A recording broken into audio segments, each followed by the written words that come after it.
Assalamualaikum warahmatullahi wabarakatuh. Perkenalkan, nama saya Andini dari kelas C19D dengan NIM 1947140028. Di video kali ini saya akan menjelaskan tentang materi statistika mulai dari awal sampai pertemuan ke-7. Di sini saya akan menjelaskan tentang materi yang pertama, yaitu data, jenis-jenis data, dan cara memperolehnya. Data merupakan elemen awal yang menjadi dasar pertimbangan pemusatan suatu kebijakan. Secara sederhana, data adalah kumpulan dari fakta-fakta yang dapat memberikan gambaran luas suatu keadaan. Data adalah kumpulan dari fakta yang dapat berupa angka, simbol, ataupun tulisan yang diperoleh melalui pengamatan suatu objek. Data yang baik harus dapat dipercaya kebenarannya atau reliable, akurat, tepat waktu, dan mencakup ruang lingkup yang luas. Adapun manfaat data, yaitu yang pertama sebagai dasar membuat keputusan. Data dapat digunakan untuk membuat keputusan terbaik terhadap suatu permasalahan yang ada. Dengan ada data, keputusan akan lebih mudah dibuat dan lebih dapat dipertanggungjawabkan. Yang kedua, yaitu sebagai dasar perencanaan. Dalam membuat suatu perencanaan diperlukan adanya suatu parameter yang akurat. Data di sini dibutuhkan untuk menjadi parameter dan acuan dalam membuat suatu perencanaan. Dengan adanya data juga mampu untuk memperkirakan keadaan di masa yang akan datang, sehingga suatu perencanaan akan lebih terarah dan tingkat keberhasilannya semakin tinggi. Yang ketiga, yaitu sebagai acuan implementasi suatu kegiatan.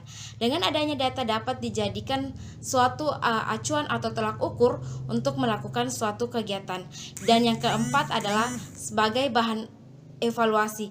Dalam suatu organisasi atau lembaga, pasti diperlukan adanya evaluasi untuk meningkatkan mutu. Data di sini berperan sebagai bahan untuk melakukan evaluasi terhadap kegiatan atau kinerja suatu organisasi. Selanjutnya, jenis data berdasarkan sifatnya dibagi menjadi dua, yaitu data kualitatif dan data kuantitatif. Yang pertama, data kualitatif. Data kualitatif adalah data deskriptif atau data yang tidak berbentuk angka, biasanya dinyatakan dalam bentuk verbal, simbol, ataupun gambar. Data kualitatif dapat diperoleh melalui wawancara, kuesioner, dan observasi studi literatur, dan sebagainya. Data kualitatif biasanya bersifat objektif, sehingga setiap orang yang membacanya akan menimbulkan penafsiran yang berbeda. Contoh, kuesioner tentang tingkat kepuasan pasien di suatu rumah sakit dan kualitas pelayanan di hotel. Data kuantitatif adalah data yang dinyatakan dalam bentuk angka yang diperoleh dari suatu penelitian, pengukuran, atau observasi. Yang kedua, yaitu data kuantitatif. Data kuantitatif dapat diperoleh dengan melakukan survei untuk mendapatkan jawaban rigid berupa angka. Data kuantitatif ini bersifat objektif, sehingga setiap orang yang membaca atau melihat data ini akan menafsirkan dengan sama.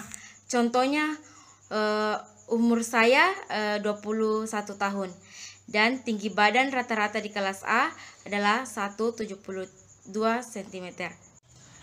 Adapun jenis-jenis data berdasarkan cara memperolehnya, yaitu dibedakan menjadi dua, yaitu data primer dan data sekunder. Yang pertama, data primer. Data primer adalah data yang dapat dikumpulkan langsung dari objek yang diteliti oleh orang atau organisasi yang melakukan penelitian. Misalnya, data hasil kuesioner terhadap responden. Yang kedua, data hasil wawancara langsung. Dan yang kedua, yaitu data sekunder. Data sekunder adalah data yang diperoleh dari pihak atau sumber lain yang telah ada. Jadi, penulis tidak mengumpulkan data langsung dari objek yang telah diteliti.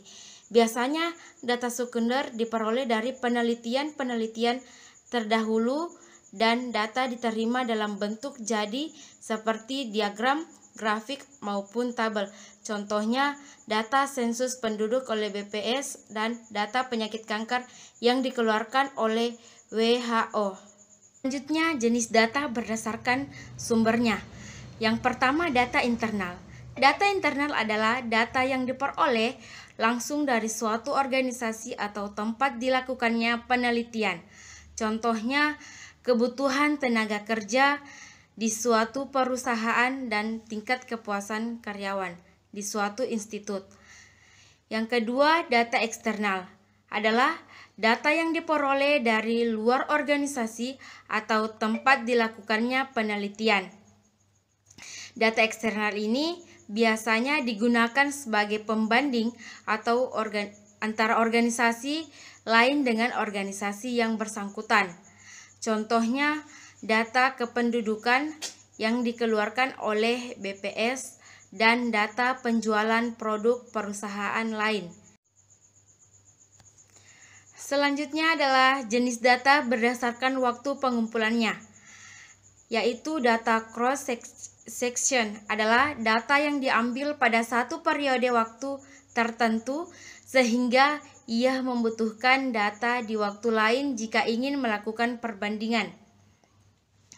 Yang kedua, data berkala. Data berkala adalah data yang diambil secara kontinu dari waktu ke waktu untuk mengetahui pengembangan dari objek yang sedang diamati atau diobservasi. Metode pengumpulan data. Yang pertama yaitu wawancara merupakan teknik pengumpulan data dengan cara tanya jawab antara peneliti dan narasumber untuk mendapatkan informasi. Wawancara dapat dilakukan secara langsung atau tatap muka ataupun tanpa tatap muka, yaitu melalui media komunikasi. Yang kedua, observasi. Observasi merupakan kegiatan pengamatan terhadap suatu objek penggunaan panca indera. Observasi bertujuan untuk mendapatkan informasi yang diperlukan untuk suatu penelitian. Dan yang ketiga, angket atau kuesioner. Metode pengumpulan data berikutnya adalah angket. Metode ini dilakukan dengan cara memberikan pertanyaan atau pernyataan tertulis kepada sejumlah responden yang dijadikan sampel pada suatu penelitian. Dan yang keempat adalah dokumentasi. Dokumentasi adalah metode pengumpulan data dengan cara mengumpulkan data, menganalisis dokumen-dokumen yang telah ada. Dokumen dapat berupa autobiografi, surat, arsip foto, jurnal kegiatan, dan lain sebagainya. Materi selanjutnya yaitu tabel, diagram, dan distribusi frekuensi. Pengertian tabel. Tabel adalah alat bantu visual yang berfungsi untuk menjelaskan suatu fakta atau informasi secara singkat, jelas, dan lebih menarik daripada hanya disajikan secara naratif atau menggunakan kata-kata. Tabel adalah susunan data dalam baris dan kolom atau mungkin pada struktur yang lebih kompleks yang menjelaskan sebuah data yang fakta dan singkat. Yang kedua adalah fungsi tabel. Yang pertama, memudahkan pembaca dalam memahami bacaan. Yang kedua, menjelaskan suatu fakta. Dan yang ketiga, menjelaskan informasi. Dan keempat, menyajikan data secara singkat, jelas, dan lebih menarik dibandingkan hanya berupa kata-kata. Selanjutnya, jenis-jenis tabel terbagi atas 3 yaitu tabel satu arah. Yang selanjutnya, tabel 2 arah, dan yang ketiga adalah tabel 3 arah.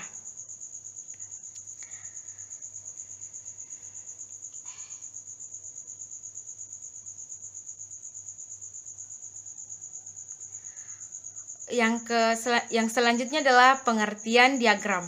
Diagram adalah suatu gambaran untuk memperlihatkan atau menerangkan suatu data yang akan disajikan, atau diagram bisa didefinisikan sebagai lambang-lambang tertentu yang dapat dipakai untuk menjelaskan sarana, prosedur serta kegiatan-kegiatan yang sudah biasa dilaksanakan dalam suatu sistem.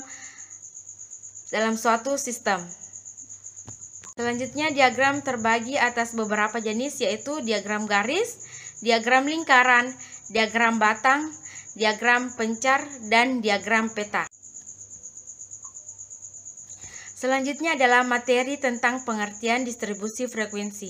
Dalam statistika, frekuensi berarti seberapa kali suatu variabel yang dilambangkan dengan angka atau bilangan berupa berulang kali dalam deretan data angka tersebut. Distribusi frekuensi adalah suatu keadaan yang menggambarkan bagaimana suatu frekuensi dari gejala atau variabel yang dilambangkan dengan angka itu lebih tersalur, terbagi, tersebar, dan terpencar. Itulah tadi materi statistika mulai dari awal sampai pertemuan ke-7.